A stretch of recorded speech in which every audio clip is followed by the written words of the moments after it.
So the first one I would point to is one that most people are aware of, and that is the increasing level of urbanisation around the globe. What we're seeing here is not only the urban areas containing the most vulnerable, they're also the most marginal, and so there's an added challenge there. And the other challenge for organisations like our own is that we have built our operating models based on rural environments, not urban environments. So there's a significant change that needs to happen in the next number of years. A second trend that I would point to is the increasing number and the diversity of actors in the humanitarian space. I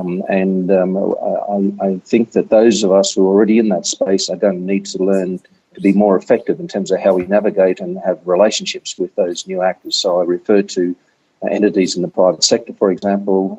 Host governments will have a more prominent role, and then so we will need to be able to operate with that. New donors as well will be on the scene. So if we think about donors, for example, out of some of the Arab countries, they will have a different understanding in some cases to the traditional perspectives on humanitarian activity.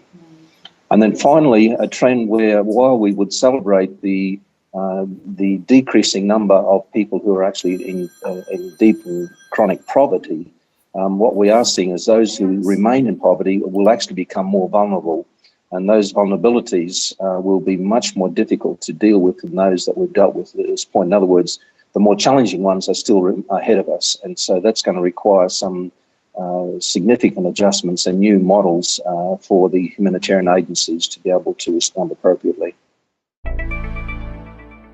So I think one of the largest challenges is under this title of disintermediation. In other words, is the role of organisations, international NGOs, for example, going to remain the same? And the view is that no, donors will actually able to engage directly with beneficiaries and clients in the field. And so it does beg the question as to what will be the role for organisations like ours. And so in that sense, while it creates some challenges, it does throw up some possibilities of actually engaging perhaps in ways that are more cost-effective, more impactful. It will, of course, require the building of local capacity, which we celebrate, but at the same time, that local capacity will be occasionally overrun by the needs of much large-scale emergencies, and therefore the challenge for us is what levels of capacity do we maintain at an international level as compared to a local level. The next one relates to impact and value of money. We will need to move from addressing problems, as we do now, and we often do that mostly on a project or program basis, through to being something that's much more flexible, not typified by our typical log frames, which tend to be prescriptive and linear, to something that's far more adaptable and iterative. Well, we're already on the journey of seeing some quite significant changes in our landscape, and referencing this under our new aid architecture, where we will certainly have new and different actors, humanitarian actors on the scene. So I reference, for example, members of the private and commercial sector. The host governments, in many cases, are taking an increasing and central role in the delivery of humanitarian assistance to their communities.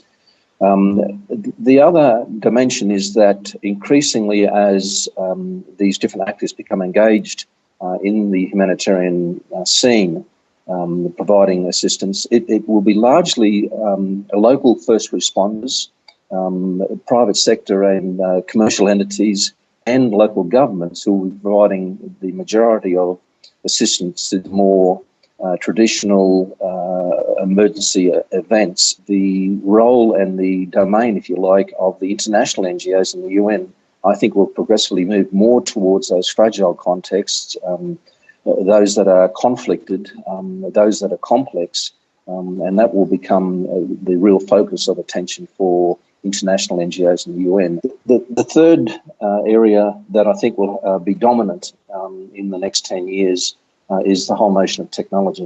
But not only will the use of technology influence and improve efficiency and effectiveness in terms of the delivery of aid, it will have a direct impact in terms of what actual aid workers do on a day in, day out basis as they ply their craft. So there will be a much heavier emphasis on information management, communications. I think we were the first one to say that the Sphere project needs to keep doing what it's been doing. It's got a long and solid and positive track record with credibility, and so let's not lose that. It's going to remain relevant, even if there need to be adjustments, but nevertheless relevancy as we go forward into the next 10 years or so. It will need to become much more agile and adaptive in line with the environment within which it's going to need to operate.